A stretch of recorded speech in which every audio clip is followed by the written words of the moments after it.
सोहर का उठान, चुटकुल्ला सोहर का उठान है और बहुत ही जबरदस्त है, धमाकेदार, एकदम धमाका है। देखिए आज कैसा कहे धमाका होने जा रहा है। क्या क्या धमाका होता है आप लोग आखिरी तक सुनना। और पहला नंबर तो पहली कड़ी सुनेंगे तो आखिरी तक खुद ही सुनने लगेंगे, इतना धमाका होने वाला है। तो इंतजार नहीं कराएंगे। बहुत ही प्यारा गीत है और ये पुराना गीत है और पुराने गीत में वैसे भी दम होता था। तो चलिए, एक जनी के लालन भाई और कितने एटीट्यूड से बात करते हैं वो। अब जेका जगह बुलावत यहाँ सबसे का कहत जेका जेका बुलावत यहाँ। पिछली बार इनके भर रहा है तेन कैसे बुलाए रहे, इंतजाम गड्ढा खोद के रखे रहे जेके बाबा हम गिर जाते इनका जुगाड़ है। देखा आपकी हमार जुगाड़ है, देखा का हम जतन लगाई थी। अरान पड़ोसी एक दाएं आएंगे दूसरी दाएं आवे के नाम न लेंगे ऐसा इंतजाम करे। ऐसा हो जाता है ग्रांड पड़ोसी जाता है। गीत ऐसे है। तो चलिए ज्यादा देर नहीं लगाएंगे, सुनाएंगे आप सभी को ये प्यारा सा चुटकुल्ला सोहर का उठान गीत। एक परी का तेल मंगायऊ आरा पोयऊ बारा या फूलौरी पोयऊ जे केऊ हमरे गावैया वही सोठ सोठौरा लेते आवई सोठौरा लैके आवई हो बहिनी जे करे सोठौरावा का साध लागई छोर के खियाई देबई हो बहिनी जे करे सोठौरा का साध लगी है छोर के खियाई देबई हो। एक परी का तेल मंगायऊ आरा छाने बारा या फूलौरी छाने जे केऊ हमरे गावैया वही सोठौरा लेके आवई सोठौरा लेके आवई हो बहिनी जे करे सोठौरावा के साध लगी है छोर के खियाई देबई हो बहिनी जे करे सोठौरावा के साध लगी है छोर के खियाई देबई हो। एक परी का तेल मंगायऊ आरा छाने बारा या फूलौरी छाने जे केऊ हमारे गावैया वही पान सुपारी लाइके आवई खैर सुपारी लाइके आवई हो बहिनी जे करे सोपारिया का साध लगी है काट के खियाई देबई हो बहिनी जे करे सोपारिया का साध लगी है काट के खियाई देबई हो। एक परी का तेल मंगायऊ आरा पोयऊ बारा या फूलौरी छानेऊ बारा या फूलौरी छानेऊ हो बहिनी जे करे सोपा बहिनी जे केऊ हमरे गावैया वही पान सुपारी लाइके आवई खैर सुपारी लाइके आवई हो बहिनी जे करे सोपारिया के साध लगी है काट के खियाई देबई हो बहिनी जे करे सोपारिया के साध लगी है काट के खियाई देबई हो। एक परी का तेल मंगायऊ आरा छानेऊ बारा या फूलौरी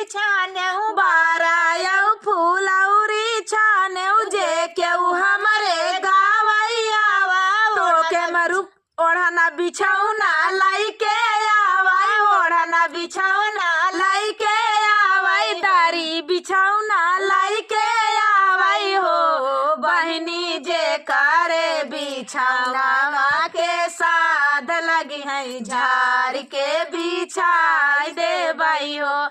बहनी जे करे बिछावना के साध लगी है झाड़ के बिछाई दे बाई हो।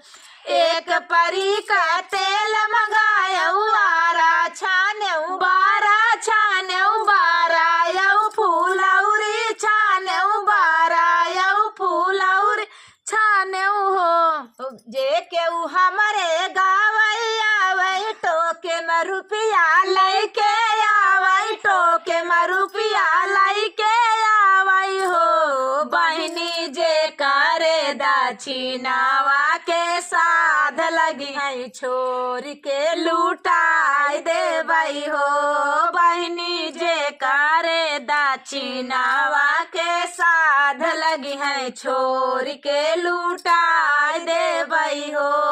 तो दोस्तों ये प्यारा सा चुटकुल्ला उठान गीत आप सभी को कैसा लगा?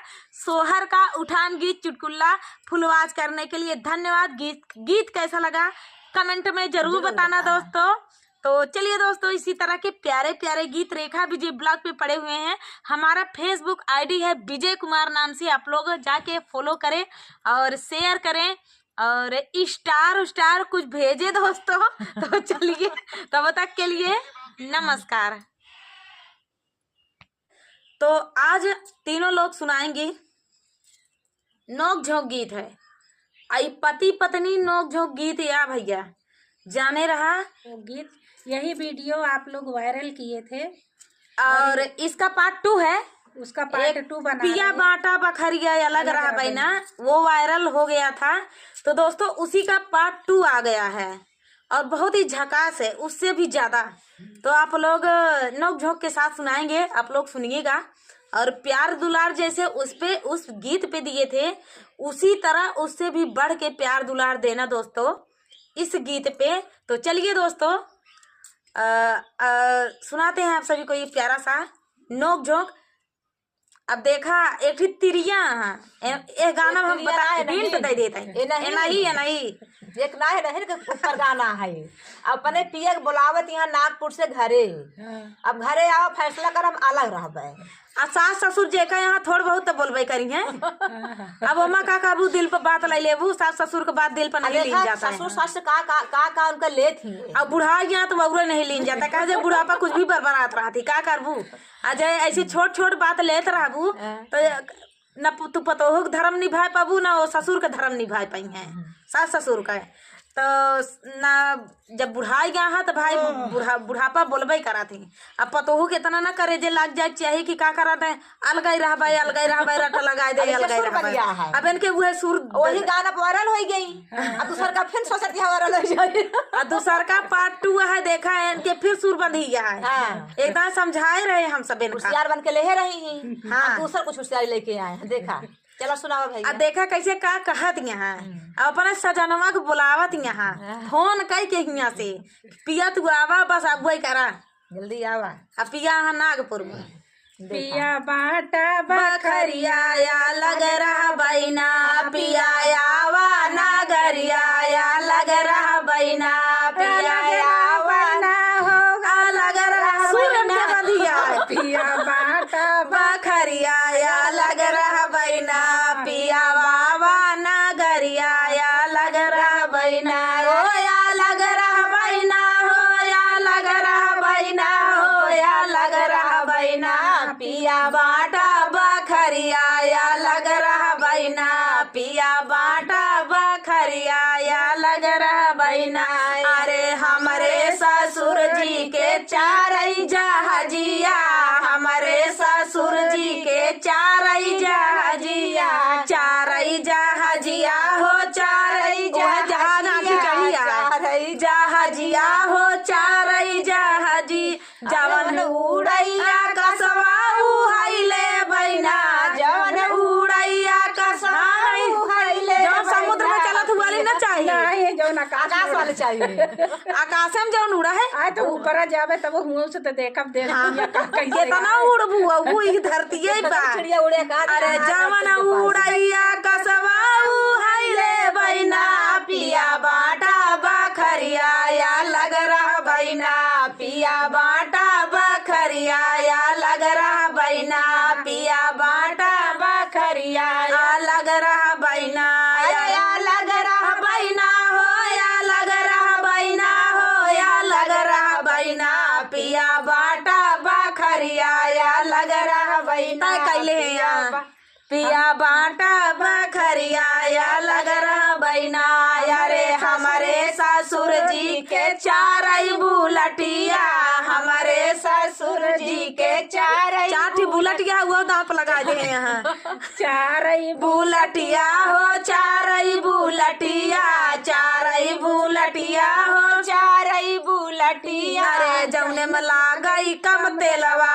उहैले बैना जौने में लागई कम तेलवा अरे बड़ी चालाक यहाँ ऐसे जिन जाना है न कहा बहुत गाड़ी ली है बहुत चतुर यहाँ हाथ के भराए का किन जाए हाँ तब अलगासी वहाँ चतुराई देखा कुछ लगवा कर रहे जौने मला गई कम तेलवा उहैले बैना जौने मला गई कम तेलवा उहैले बैना पिया बाटा बखरिया या लग रहा बैना पिया बाटा बखरिया या लग रहा बैना हो या लग रहा बैना हो या लग रहा बैना हो या लग रहा बैना पिया बाटा बखरिया या लग रहा बैना पिया बाटा बखरिया या लग रहा बैना अरे हमारे ससुर जी के ताराई नारा हमारे ससुर जी के ताराई नारा ताराई नारा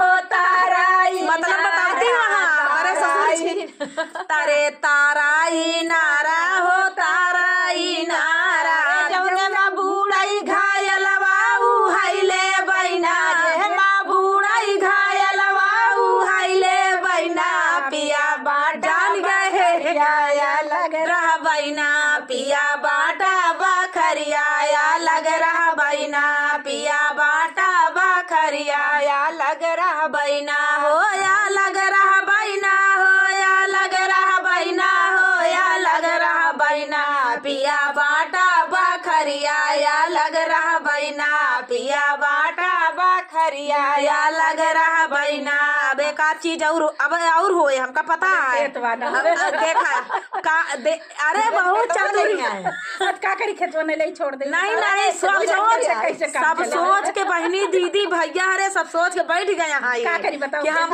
अब खेत का काम मांगे देखा ना जरूरी है खेत लिया अब अलगाए के है तो सोचे का हाँ देखा हमारे ससुर जी के चारिया हमारे ससुर जी के 4 बीघा खेतवा हमारे ससुर जी के 4 बीघा खेतवा 4 बीघा खेतवा हो 4 बीघा खेतवा 4 बीघा खेतवा हो 4 बीघा खेतवा जवन बड़ा बड़ा गटवा उहैले बैना जवन बड़ा बड़ा गटवा उहैले बैना पिया बाटा बखरिया या लग रहा बैना पिया बाटा बखरिया या नहीं ऐसे नहीं अलगाते जेकरे अंदर चतुराई रहा था ना वो नहीं अलगा थी पहले देखा चतुराई का है 3 बीघा खेत बराबर बराबर रहा है एक कई ठमर जाऊँ रहा तई ज्यादा रहा है बड़का को तो वाले रहे अब कहत यहाँ पहले अलगाई जाए नहीं देवरान जेठान आ जाएंगे तो पहले अलगा लेंगे तो वन ले लेंगे तो हम एक काम करी पहले न अलगाई जाए अच्छी चीज ले ले खराब खराब छोड़ दे अब देखा चतुराई देखा अरे पिया बाटा बखरिया या लग रहा बैना पिया बाटा बखरिया या लग रहा बैना हो या लग रहा बैना हो या लग रहा बैना हो या लग रहा बैना पिया यावा नगरिया या लग रहा बैना पिया यावा नगरिया या लग रहा बैना पिया हमारे ससुर जी के बागा बगीचा हमारे अबे बाकी है बगवा हम तो भुलाइन गए बाटाई बिना हम इनके बाटाई क्या हम बाटाई बिना भुलाई गए अबे इनके याद है देखा दिमाग में रखे हैं अबे हमारे ससुर जी के बागा बगीचा हमारे ससुर जी के बागा बगीचा अरे बागा बगीचा हो बागा बगीचा बागा बगीचा हो बागा बगीचा अरे जेह माँ ढेर बटाई पेड़वा उहैले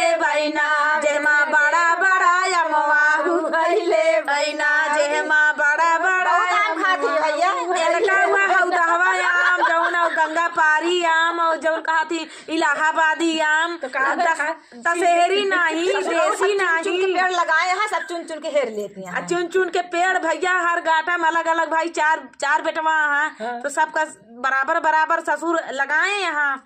अब चलाकी करें भैया, जौने में बड़ा बड़ा या मवाऊ हैले बहना, जौने में बड़ा बड़ा या मवाऊ हैले बहना हो, हैले बहना हो, हैले बहना हो, हैले बहना, जेमा भराई बड़ा बड़ा या मवाऊ हैले। आधा आधा किलो के काम हो तो भैया आप लोग जानबे करा थी, वह आम बेराए आम। हाँ तेन चतुराई पहले तो चतुर ना रही, नहीं बाद में चतुर हो गई, लड़त लड़त चतुर हो गई। आज जानबे करा था पहले के लड़की चतुर ना रहती, जो ससुरे आवा थी, झगड़ा लड़ाई बार चतुर हो जाए, जय बार आई तय बार चतुर हो। तो भैया गीत पे बहुत प्यार दुलार आशीर्वाद दीजिएगा। ये पार्ट 2 है, और अगर प्यार दुलार आशीर्वाद अगर मिल जाएगा इस पे तो पार्ट 3 भी आएगा, ये वादा है। तो पार्ट 3 अगर पार्ट 2 आप सभी को बहुत ही अच्छा लगा हो, कमेंट में जरूर बताना। पार्ट 3 लेकर आएंगे और कमेंट में बताना कि इसका दीदी पार्ट 3 हमको चाहिए। तो पार्ट 3 हम तीनों लोग सुनाएंगे पार्ट 3, लेकिन अभी नहीं, अभी इसे पहले वायरल कर दीजिए तब 3 का नंबर आप लोगों से रिक्वेस्ट है कि जैसे उस गीत पे आप लोग प्यार आशीर्वाद दिए थे, वैसे ही इस गीत पर भी दें, और फिर तीसरा भी लेके आऊंगी, बनाऊंगी। हाँ तो सोच सोच के बनाए, चला कहिए यहाँ जनता यहाँ हर दाम भैया बढ़ाते जाइए, एक जाल है पाछे ना हटिए। अब जहाँ सब कुछ बट गया है, देखा का बाकी बा, आपके जहाज पाई गए हैं, अब का बाकी बा, अब का लेके आवत। अगर सुनाई किया है तो एका वायरल कर दिया, उड़ाई दिया, जैसे जहाजिया उड़ाए वाले लिहिन वैसे गनवा उड़ाई दिया। अबे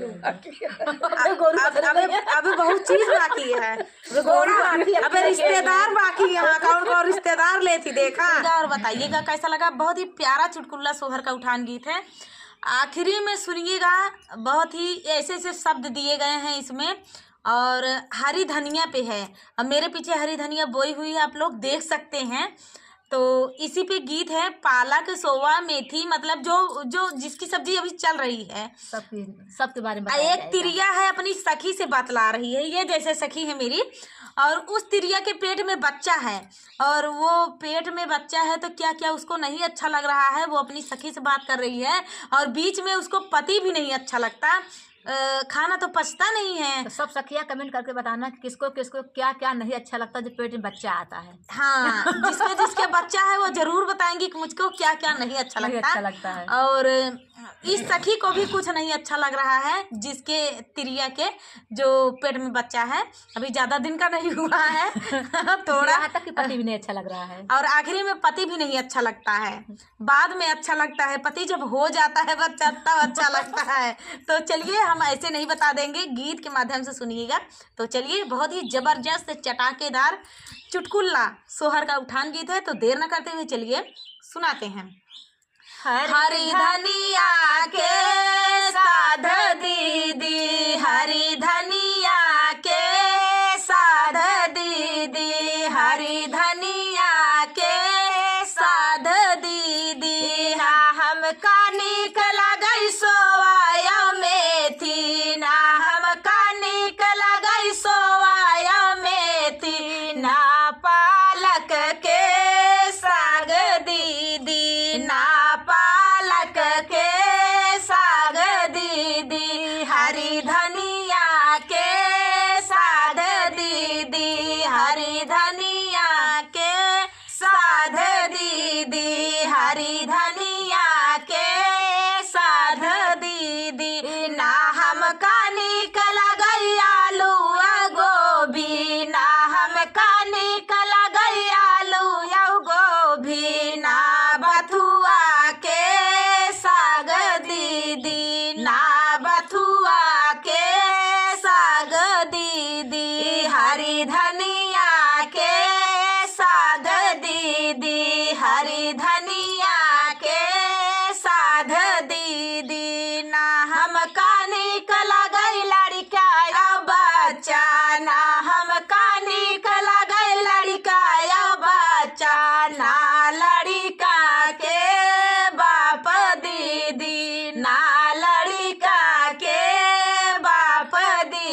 तई सुबेरे जलल ना जनम ले हो, तई सुबेरे जलल ना जनम ले।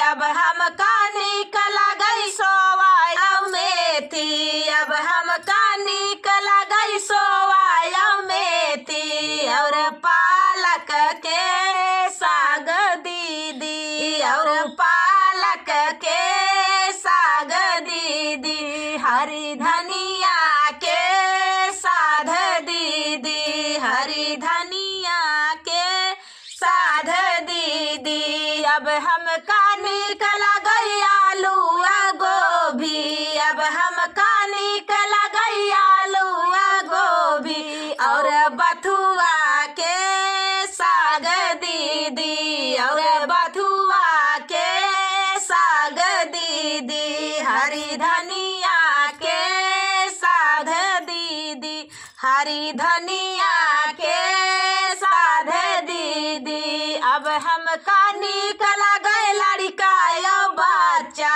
अब हम कानी कला गए लड़का यो बच्चा।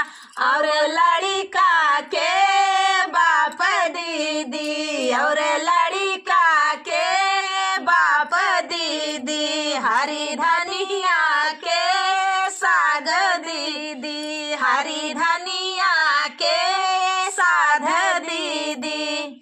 तो दोस्तों ये प्यारा सा गीत चुटकुला उठान गीत आप सभी को कैसा लगा कमेंट में बताना दोस्तों। और पेट में बच्चा है इसलिए नहीं अच्छा लगता, एक बाद में पति भी नहीं अच्छा लगता, हो जाने के बाद सब अच्छा लगता जब हो जाता है बच्चा तो लड़का बच्चा अच्छा लगा थी, अपन मन से दुगो अच्छा लगा थी। अब पालक बथुई का है साग अच्छा लगा था। अब सब तोड़ के लेके बैठी आज ही साग बनबो करे। तो मेथी साग मेथी बोई यही जगह जगह खाए खोए आय के खाई जात जा, गाना बना अल्लाई जात जा, गाना बनाए ले जात जा। अब पालक भी तोड़ के बैठी है, देखा पीछे पालक या एक पेड़ पालक वहाँ बोए यही, ऐसी बात ना है वीडियो में सिर्फ ना दिखाता है पालक बोए यही। सोवा देख ले भैया, सोवा आई। अब भाई धनिया है जनात क्या है लेकिन आटा सोवा है ना, ही दीदी तोड़ ली। अब आटा सोवा धनिया है जनाती नहीं है। ठीक होंगे, आज सुनाएंगे चुटकुला नोक झोंक सुहाग गीत। सुनिएगा और बताइएगा कैसा लगा। ये चुटकुला गीत है, चुटकुला सुहाग गीत सुनिएगा, बहुत ही प्यारा है, आनंद आ जाएगा, एकदम दिल खुश हो जाएगा। इतना प्यारा गीत है ये, मजेदार है, मजेदार। इन सराहा जी हैं आनंदोय हेरत यहाँ, इनका नंद तैयार हो गया है तो करे बिना नंदोय हेरत यहाँ। आ देखा इनका के छेड़ा था छेड़खानी सराहा जी देखा देखा सुने नीक यहाँ देखा सुने तई नीक यहाँ और नहीं तो छेड़िए मनाई देखा के छेड़ा इनका नंदोय छेड़े इनका देखा कौनी तरीका से छेड़ा था। तो चलिए दोस्तों सुनाते हैं आप सभी को चुटकुला सुहाग गीत तो है ये। तो चलिए। अरे पानिया भरन गईले बाबा के सागरवा, अरे पानिया भरन गईले बाबा के सागरवा। अरे मेघवा छे कई हमारी राह रे लालनवा, अरे मेघवा छे कई हमारी राह रे लालनवा। अरे छोड़ा हूँ ना छोड़ऊ मेघवा हमारी जे रहिया, अरे छोड़ऊ ना छोड़ऊ मेघवा हमारी जे रहिया। अरे भेजी दे बैला हुरी ना नदी रे लालनवा, अरे भेजी दे बैला हुरी ना नदी रे लालनवा। अपन पल्ला छोड़ा ली नंदी लाहुरी नना तक फंसा दी ये तो हाँ ये।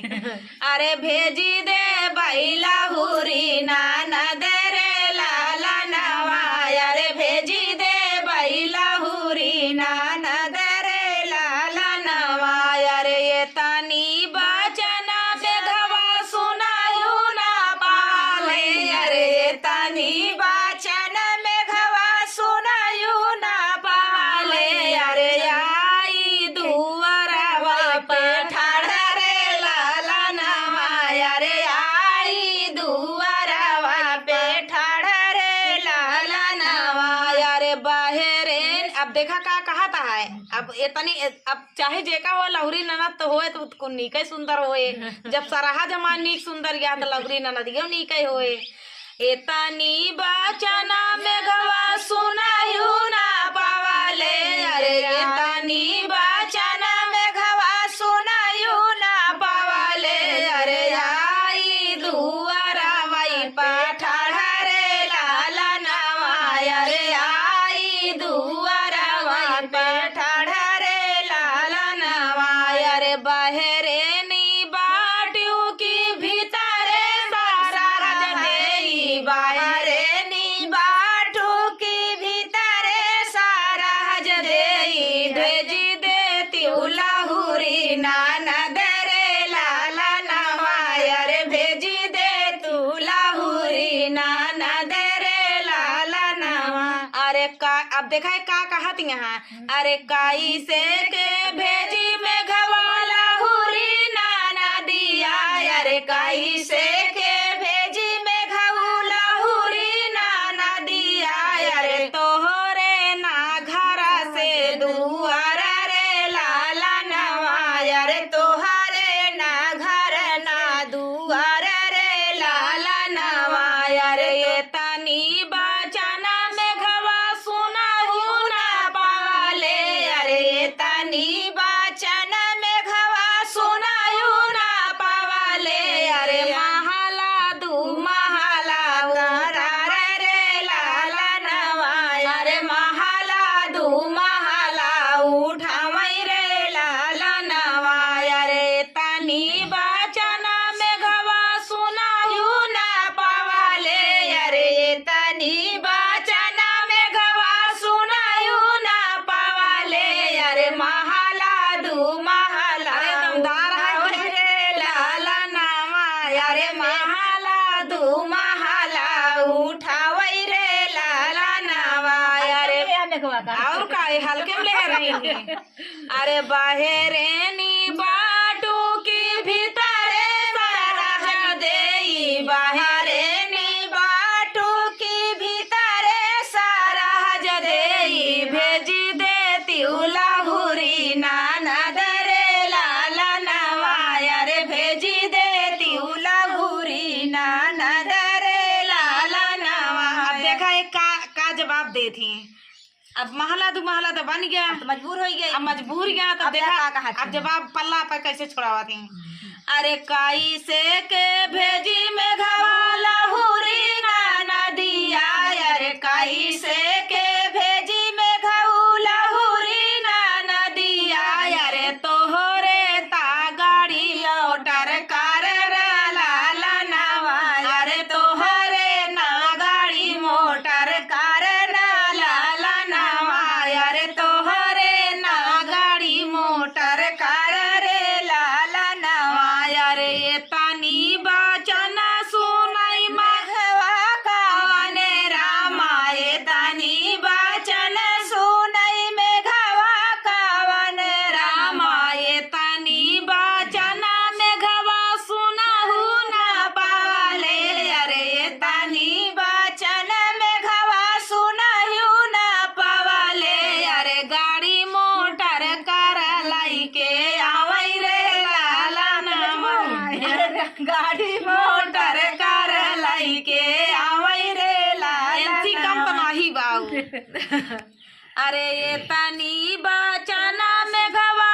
सुनायु ना पावाले अरे ये तनी बचन में घवा सुनायु ना पावाले अरे गाड़ी मोटर कार लाई के आवई रे लाला नवा अरे गाड़ी मोटर कार लाई के आवई रे लाला नवा अरे बाहरे नी बाटू की भीतरे सारा जदेई बाहरे नी बाटू की भीतरे सारा जदेई भेजी देती लाहुरी ननद रे लाला नवा अरे भेजी देती लाहुरी ननद रे लाला नवा अब देखा वह लाहुरी ननद गया है तो वह पीछे पड़ा है कि लाहुरी ननद गया है तो कटीली हो भाई करे। अपन जो छुड़ाए नंदी फसाए वो नंदी को लग जाती हैं, दे मह मयाती हैं। अब देखा मयाती वहाँ वह अपन लोभा है तो भाई ले दे अब चाहे जहाँ से इंतजाम कर तबा गाड़ी मोटर कार लेके आई घर दुआर सब हो गया अपने। अरे एतनी बचन सुनई सारा हज कावन देई, एतनी बचन सुनई सारा हज कावन देई। अरे धाई भीतर वही का जाई रे लाला नवा, अरे धाई महलिया में जाई रे लाला नवा। अरे साजिनी तुली सरहज लाहुरी नदिया, अरे साजिन सरहज लाहुरी नदिया, अरे भेजी दिहली लाहुरी ननद रे लाला नवा, अरे भेजा गईली लाहुरी ननद रे लाला नवा। अरे एक बान गईले दूसर बान गईले, अरे एक बान गईले दूसर बान गईले, अरे तीसरे माचिला मेरा राई रे लाला नवा, अरे तीसरे माचिला मेरा राई रे लाला नवा।